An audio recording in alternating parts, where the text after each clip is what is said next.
बात है कि बप्पीदार नहीं रहे। और जैसे कि हमको अब सुनने में आ रहा है कि उनको बेसिकली ऑब्स्ट्रक्टिव स्लीप एपनिया था और वही कारण है कि जिसकी वजह से वो नहीं रहे। तो बहुत ज़रूरी है ये जानना कि बेसिकली ये बीमारी क्या है। अभी अभी दोस्तों वर्ल्ड स्लीप डे निकला है 18 मार्च को, और इस साल की थीम उसकी थी quality sleep, sound mind and happy world. Quality sleep क्यों ज़रूरी है ये जानना बहुत ज़रूरी है। देखिए, जब हम सोते हैं रात को तो हमारे शरीर की सारी मेटाबॉलिक एक्टिविटीज रेस्ट पे चली जाती हैं। तो बॉडी में जहाँ भी हीलिंग की ज़रूरत है वहाँ पे वो एनर्जी यूटिलाइज होती है। और इसीलिए बोलते हैं कि एक अच्छी नींद होना ज़रूरी सिर्फ इसलिए नहीं कि फिजिकल एक्सर्शन जो है उसको रेस्ट दे सके, बट हमारी इमोशनल और मेंटल वेलबींग के लिए। क्योंकि रात को जब हम सोते हैं तो फिर ब्रेन वो हॉर्मोन्स रिलीज कर पाता है जो हार्ट रेट को कंट्रोल कर सके, हार्ट रेट स्लो डाउन हो जाती है, तो बॉडी की बहुत सारी मेटाबॉलिक नीड्स खत्म हो जाती हैं। इसलिए इस साल की जो थीम है वो बहुत सही है कि एक क्वालिटी स्लीप बहुत ज़रूरी है। अगर आपको एक साउंड माइंड रखना है और एक दुनिया को खुशहाल बनाना है तो ये बहुत ज़्यादा ज़रूरी है। अब बात आती है कि ये तो स्लीप की बात हो गई। ऑब्स्ट्रक्टिव स्लीप एपनिया क्या है? देखिए, बेसिकली एपनिया का मतलब होता है कुछ देर के लिए सांस का रुक जाना। जनरली वो 10 सेकेंड्स के लिए होता है, तो उसे एपनिया बोलते हैं। और यही इसके बहुत सारे टाइप के एपनिया होते हैं। सेंट्रल एपनिया, जो ब्रेन से ही हमारी जो है वो वेव्स नहीं आ रही हैं कि सांस लेना है। और एक होता है ऑब्स्ट्रक्टिव स्लीप एपनिया। इसमें बेसिकली क्या होता है कि हमारे जो सांस का ऊपरी रास्ता होता है वो चोक हो जाता है। जब पेशेंट सोते हैं तो हमारी टंग पीछे फॉल हो जाती है। और जो ओबीज पेशेंट रहते हैं, जो ऑलरेडी मोटापा है, जिनको उनका फैट वो ज़्यादा रहता है वहाँ पे डिपोजिशन, जिस वजह से वो ऑलरेडी एयरवे कॉम्प्रोमाइज रहता है। और जब सोते हैं तो जो टंग को स्ट्रेट रखने वाली मसल्स हैं वो भी जो है वर्क नहीं करती हैं, इसलिए टंग फॉल हो जाती है और वो एयरवे इतना नैरो हो जाता है कि हमारी सांस जो अंदर जा रही है उसकी जो फ्रीक्वेंसी है वो बहुत कम हो जाती है, वेलोसिटी कम हो जाती है और एयरवे नैरो होने की वजह से तो जब ऑब्स्ट्रक्टिव स्लीप एपनिया होता है तो बेसिकली हाइपोपनिया के एपिसोड होते हैं जिसको हम हाइपोपनिया बोलते हैं। कुछ एपनियाज के एपिसोड भी होते हैं और ये सारे हम रात भर में कैलकुलेट करते हैं। और इनमें वो एपिसोड भी कैलकुलेट करते हैं जिसमें पेशेंट एकदम से चोक होकर नींद खुल जाती है उसको हम रेरा बोलते हैं। तो ये सारी चीज़ें साइंटिफिक टर्म्स हैं, लेकिन अगर ब्रॉड टर्म में बोलूँ तो सांस की गति कम अंदर जाना, ऑक्सीजन की कमी हो जाना जब हम सोते हैं, और उसकी वजह से जो सिंपैथेटिक सिस्टम है, मतलब हमारी हार्ट रेट बढ़ जाना और वाइब्रेशन होना, वाइब्रेशन की वजह से वेसल्स में जो है क्लॉटिंग होना चालू हो जाती है। तो इसलिए ये सब चीज़ें बहुत हानिकारक बॉडी को असर करती हैं जब रात को ऑक्सीजन कम जाता है। तो कई लोगों को तो ये समस्या पता ही नहीं है कि ये जो हम स्नोरिंग करते हैं और ये ऑब्जर्व्ड एपनिया, मतलब एकदम से सांस रुक के नींद खुल जाती है, बार बार पेशाब आती है रात को, तो लोगों को लगता है ये सब चीज़ें नॉर्मल है। लोगों को लगता है कि हमें कोई बीमारी नहीं है, डॉक्टर जबरदस्ती बीमारी बता रहा है। तो इसके लिए जो है, जो आपके रिश्तेदार हैं उनको बहुत ज़रूरी है, जो आपके रिलेटिव्स हैं, जो आपके बच्चे हैं, वाइफ हैं, या वाइफ के केस में हस्बैंड है, उनको बहुत अच्छे से ऑब्जर्व करना चाहिए कि अगर ऐसा हो रहा है, बहुत ही खराटे आ रहे हैं, एकदम से सांस रुक रही है और नींद खुल रही है आपके काउंटर पार्ट की, तो हो सकता है ये बहुत ही जानलेवा बीमारी और इसको तुरंत ही हमको निदान करना चाहिए। अब समझते हैं कि इसके रिस्क फैक्टर्स क्या होते हैं। तो जैसे मैंने आपको बताया, ओबेसिटी सबसे बड़ा रिस्क फैक्टर है, जिसका भी BMI मोर देन 30 है। BMI एक मानक है जिससे हम पता करते हैं कि ओबेसिटी कितनी ज़्यादा है।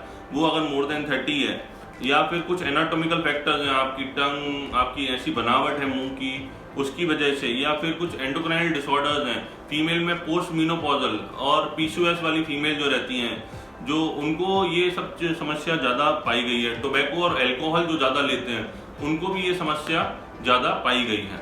और इसलिए अगर हम पूछते हैं कि इसका इलाज, तो सबसे पहले हम बोलते हैं कि reduction in weight is the most common thing to start with. Symptoms क्या होते हैं? तो सिम्टम्स में अगर हम देखें तो स्नोरिंग ऑब्वियस सी बात है, खराटे की फ्रिक्वेंसी।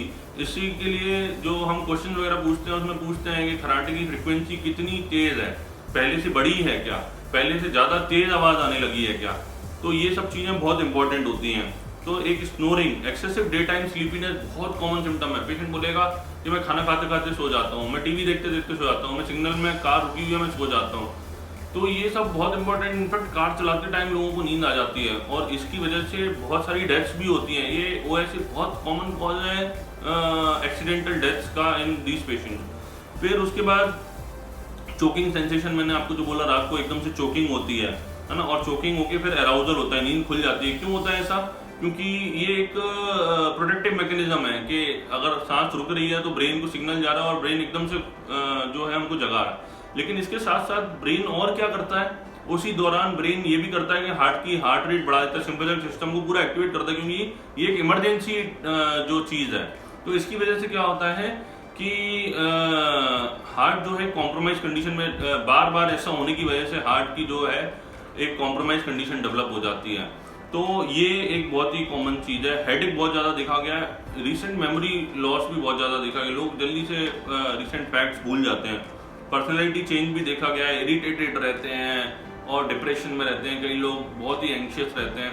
तो ऑब्स्ट्रक्टिव स्लीप एपनिया अपने आप में जो है मैं बोलूँगा इसको, मैं सिर्फ एक बीमारी ना बोल के इसे बीमारी का भंडार बोलूँगा, क्योंकि इससे शरीर का हर ऑर्गन जुड़ा हुआ है। लोगों को क्या क्या बीमारी इससे हो सकती है, लोगों को स्ट्रोक आ सकते हैं, लोगों की डायबिटीज अनकंट्रोल रह सकती है, हाइपरटेंशन, बीपी की 10-10 गोलियां खाने के बाद भी बीपी कंट्रोल नहीं होता, हार्ट फेलियर हो सकता है जिसको हम heart failure with preserved ejection fraction बोलते हैं। मतलब इको करेगा डॉक्टर तो उसमें दिख रहा है कि हाँ इजेक्शन फ्रैक्शन अच्छा है, लेकिन फिर भी हार्ट फेल हो रहा है, पल्मोनरी एडिमा डेवलप हो गया, एकदम से ब्रेथलेस हो गए, ऑक्सीजन कम हो गई। तो ये बहुत कॉमन है। तो बेसिकली और इसलिए मतलब साइंटिफिक टर्म में बोलें तो इसे मेटाबॉलिक सिंड्रोम बोलते हैं, जो उसका सिर्फ एक पार्ट है वो, ऐसे बाकी सारी चीज़ें मिला के बहुत ही गंभीर समस्या है। और इसलिए कई लोग मेरे से पूछते हैं कि ये हो सकता है कि सांस की बीमारी भी हो। तो मैं बताना चाहूँगा कि जैसे एस्मा है, अगर एस्मा बढ़ रहा है ओबीस लोगों में, तो एक ओबेसिटी एक बहुत बड़ा रिस्क फैक्टर है एस्मा के बार बार बढ़ने का, एस्मा एक्सेसरबेशन बोलते हैं उसको। तो ओबेसिटी अपने आप में एक बहुत बड़ा कारण है। कई लोग बोलते हैं कि ऑब्स्ट्रक्टिव स्लीप एपनिया क्या एस्मा है, तो उसके भी मानक हैं। हम लोग स्पायरोमेट्री टेस्ट करते हैं, लंग फंक्शन टेस्ट करते हैं, जिससे कि हम जान पाते हैं कि बेसिकली ये सांस की नली की बीमारी है या ऑब्स्ट्रक्टिव स्लीप एपनिया है। अब ऑब्स्ट्रक्टिव स्लीप एपनिया के लिए क्या टेस्ट होते हैं, तो मैं आपको बताना चाहूंगा कि पहले तो हिस्ट्री बहुत इंपॉर्टेंट होती है।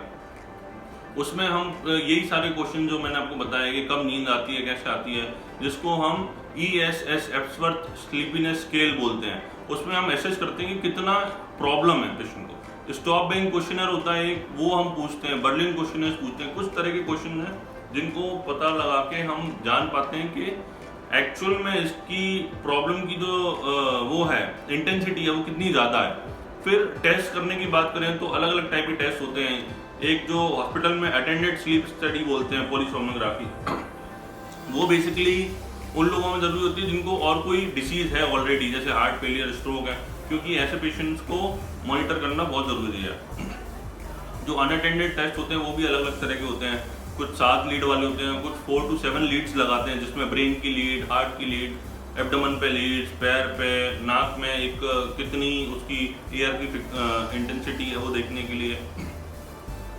तो ये सारी चीज़ें हम लगा के, लीड्स लगा के सुबह टेस्ट देखते हैं कि कितनी बार आपका ऑक्सीजन कम हुआ, कितनी बार जो पेट और जो सांस में समतलता बैठनी चाहिए सांस लेते समय छाती में, वो बैठी या नहीं बैठी, इन सब चीज़ों से हमको पता पड़ता है कि आपकी बीमारी कितनी गंभीर है। तो उसकी भी रेंज होती है 0 to 5, 5 to 15, मोर देन 15। तो 5 to 15 माइल्ड होता है, 15 to 30 मॉडरेट, और उससे ज़्यादा सीवियर। तो उस हिसाब से हम उसको देख के और फिर अगली रात फिर एक टेस्ट करते हैं जिसमें हम देखते हैं कि आपको कितने प्रेशर्स की अगर ज़रूरत है। अब ये किस प्रेशर की, तो जो रास्ता बंद हो रहा है उसको खोलने के लिए ऑब्वियस सी बात है, जब हम सो जाते हैं तो वॉलेंटरीली तो नहीं खोल सकते हैं, तो हमको कोई एक प्रेशर चाहिए जो जोर से हवा फेंक के उस रास्ते को खोल दे और ऑक्सीजन कम नहीं हो। तो इसीलिए हम उस ट्रीटमेंट में जो देते हैं उसको बोलते हैं CPAP मशीन या BiPAP machine, depending on the requirement of patient. तो हम कंटिन्यूस पॉजिटिव एयरवे प्रेशर देते हैं जिसकी वजह से वो रास्ता खुला रहे। आजकल ऑटोमेटिक मशीन भी आ गई हैं जो खुद से समझ लेती हैं कि कितने प्रेशर की ज़रूरत है, जितनी ज़रूरत होती है उतनी प्रेशर पेशेंट्स को दे देते हैं। तो जनरली हम प्रेफर करते हैं कि टाइट्रेटेड हम देख के दें पेशेंट को, लेकिन क्योंकि ऑटोमेटिक मशीन अवेलेबल है तो आजकल ऑटो BiPAP और ऑटो CPAP ज़्यादा यूज़ में आते हैं। तो ये पहला इलाज हुआ लॉस ऑफ वेट, सेकंड हुआ कि अगर किसी और बीमारी से एसोसिएटेड है तो उसका ट्रीटमेंट करें। तीसरा CPAP या ऑटो BiPAP या ऑटो CPAP जो भी रिक्वायरमेंट है वो लें। इसके अलावा जो पेशेंट CPAP यूज़ नहीं करना चाहते, कई पेशेंट्स को क्लॉस्ट्रोफोबिया होता है, कई पेशेंट बिल्कुल मना कर देते हैं हम यूज़ नहीं करेंगे, या कई पेशेंट्स को यूज़ करने के बाद भी इंप्रूवमेंट नहीं आ रहा, तो हो सकता है उनको एनाटॉमिकल कुछ डिसीज हो। उसके लिए मैंडिबुलर एडवांसमेंट डिवाइस आते हैं, मुंह में कुछ डिवाइस आते हैं, वो लगाने से भी सांस अच्छी तरीके से जाती है। कभी कभी कुछ सेलेक्टिव पेशेंट्स में सर्जरी भी करनी पड़ती है, बट वो लास्ट ऑप्शन होता है। जिन पेशेंट्स में CPAP से फ़ायदा नहीं मिल रहा है उन पेशेंट्स को करवाना पड़ता है। तो ये है बेसिकली एक मोटे तौर पर ऑब्स्ट्रक्टिव स्लीप एपनिया के बारे में। तो ये बहुत ज़रूरी है। देखिए हमारी एक बहुत बड़ी प्रॉब्लम है कि जब हार्ट अटैक आता है तो हम डॉक्टर को दिखाते हैं, डॉक्टर बोलता है हार्ट अटैक है, तो हम जिंदगी भर उसकी दवाई खाते हैं।